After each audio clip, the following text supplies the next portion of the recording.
Hello दोस्तों, मैं Rajesh sir.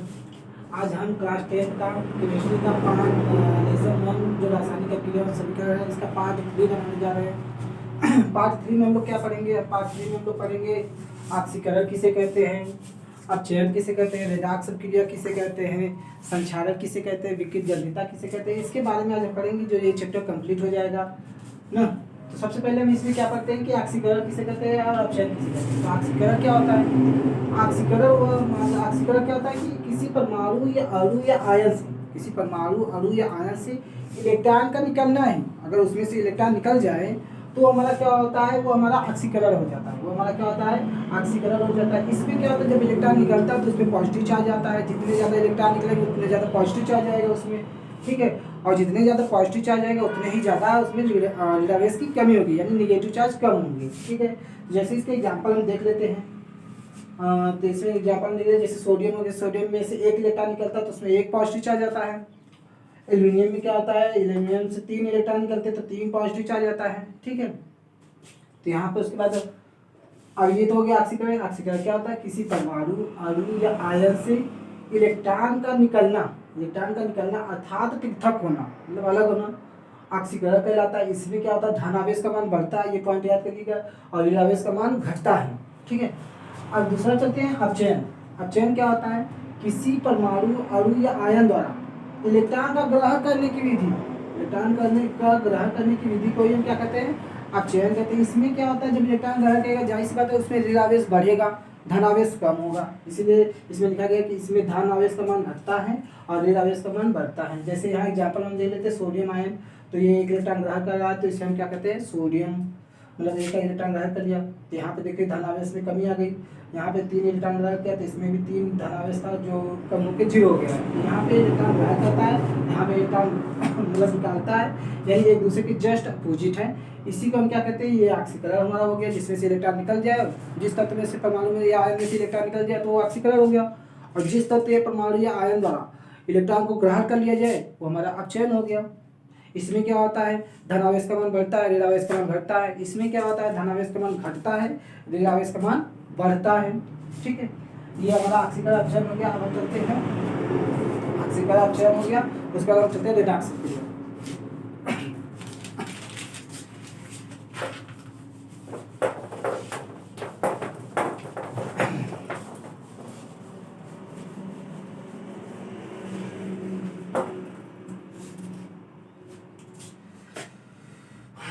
Redox अभिक्रिया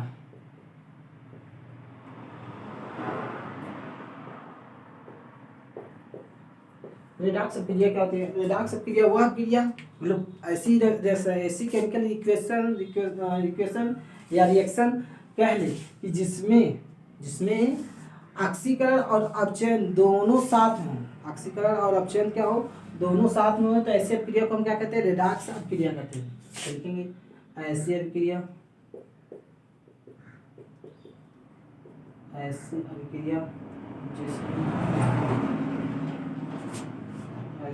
जिसमें ऑक्सीकरण एवं अपचयन दोनों साथ में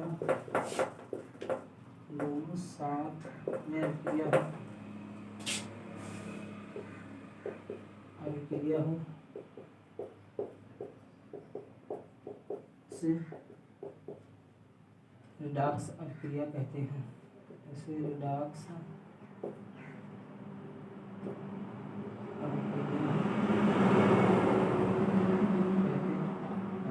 उसे क्या कहते हैं?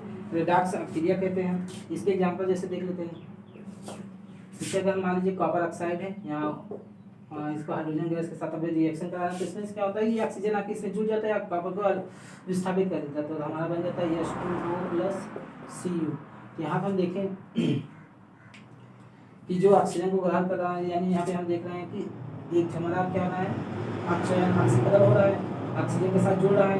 तो यहाँ पे हाइड्रोजन ऑक्सीकरण हो रहा है, हाइड्रोजन के साथ क्या जुड़ रहा है? हमारा ऑक्सीकरण हो रहा है। जो हाइड्रोजन में ऑक्सीजन जुड़ जाए ऑक्सीकरण हो गया।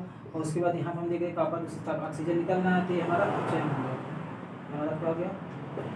अपचयन हो गया, ठीक है। तो ये दोनों क्रियाएं साथ में हो रही हैं, तो इसी को हम क्या कहते हैं, रेडॉक्स अभिक्रिया कहते हैं। अब चलते हैं इसके टॉपिक पे, संक्षारण। क्या चलते हैं, संक्षारण। संक्षारण होता क्या है, संक्षारण,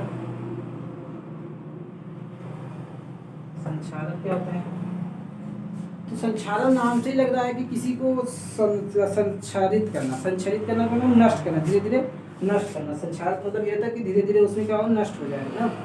तो सबसे पहले हम इसके बारे में समझते हैं कि नष्ट मतलब क्या होता है। जैसे मान लीजिए कि कोई धातु है, कोई धातु या कोई मतलब कोई विशेष धातु है, लोहा हो गया, एल्यूमिनियम हो गया, कॉपर हो गया, चांदी हो गया, इन सब धातुओं में क्या होते हैं, धीरे धीरे संक्षारण होती है। संक्षारण किस कारण से होती है, जब मान लीजिए कि कोई लोहा या धातु को हम खुले वातावरण में आर्द्रता, नमी या हवा के संपर्क में आने लगेगी तो क्या होते हैं, धीरे धीरे संरक्षित मतलब धीरे धीरे नष्ट होने लगते हैं, क्षय होने लगते हैं, जिसकी वजह से क्या होते हैं वो, इसी को ही हम क्या कहते हैं, संक्षारण कहते हैं। इसी को ही हम क्या कहते हैं, संक्षारण कहते हैं।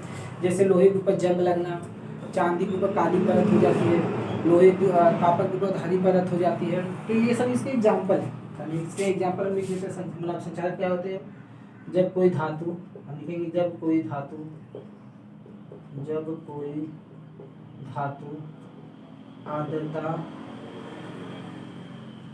आर्द्रता वायु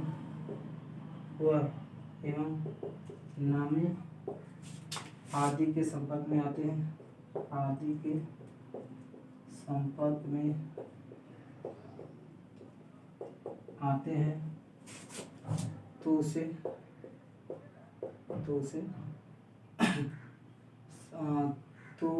तो धीरे धीरे क्षय होने लगता है, तो धीरे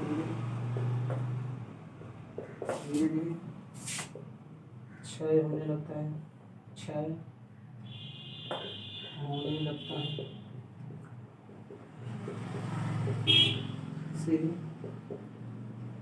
इसीलिए संक्षारण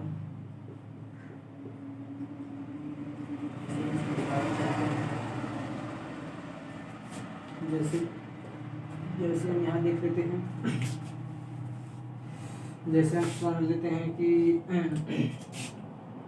लोहे के ऊपर लोहे परत होती है, जिसे हम जंग कहते हैं, जिसे हम क्या कहते हैं, पोस्ट में जंग कहते हैं। चांदी के ऊपर काली परत, चांदी पर काली परत जो जल जाती है, तांबे के ऊपर हरी परत, तांबे पे जो हरी परत चढ़ जाती है उसी को हम क्या कहते हैं, संक्षारण धीरे धीरे कहते हैं। ठीक है, तो संक्षारण देखो, ऑक्सीकरण हो गया, अपक्षयन हो गया, रिडॉक्स क्रिया हो गया, संक्षारण।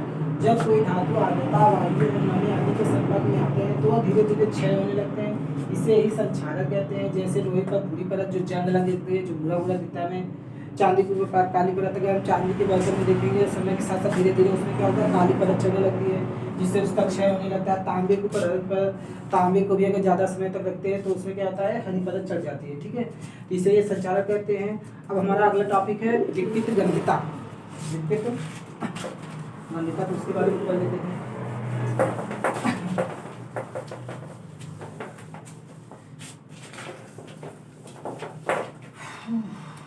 विकृत गंधिता,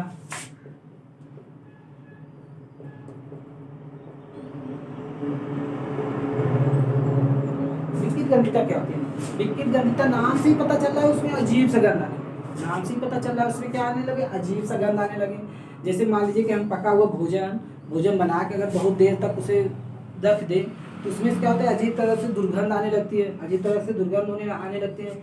इसका ऐसा इसलिए होता है जिससे उसमें क्या होती है, जो तेल होती है, वसा होती है, उसका ऑक्सीकरण हो जाता है, जिससे उसका स्वाद बदल जाता है, जो हमारे लिए स्वास्थ्य के हानिकारक होता है, हमारे स्वास्थ्य के लिए हानिकारक होता है।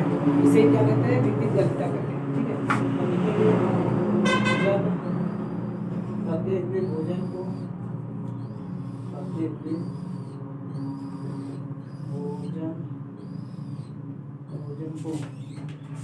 खुले में छोड़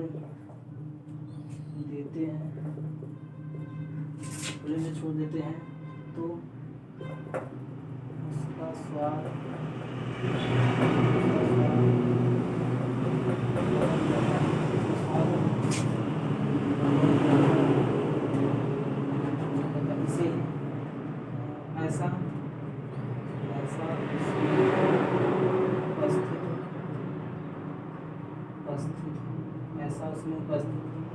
तेल वसा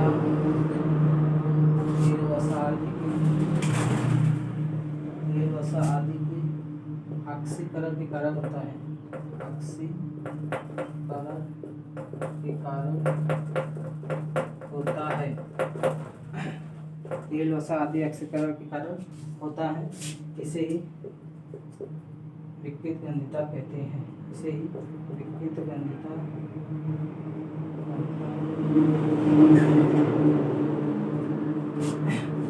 इसे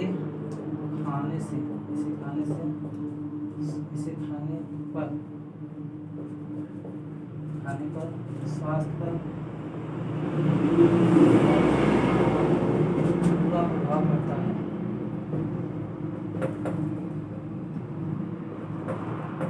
इसीलिए क्या होता है,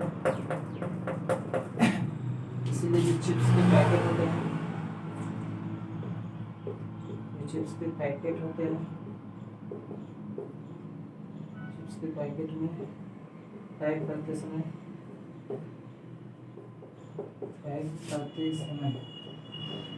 उसमें नाइट्रोजन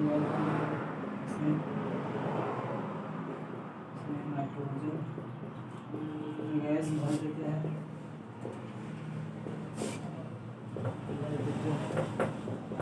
इससे उसका ऑक्सीकरण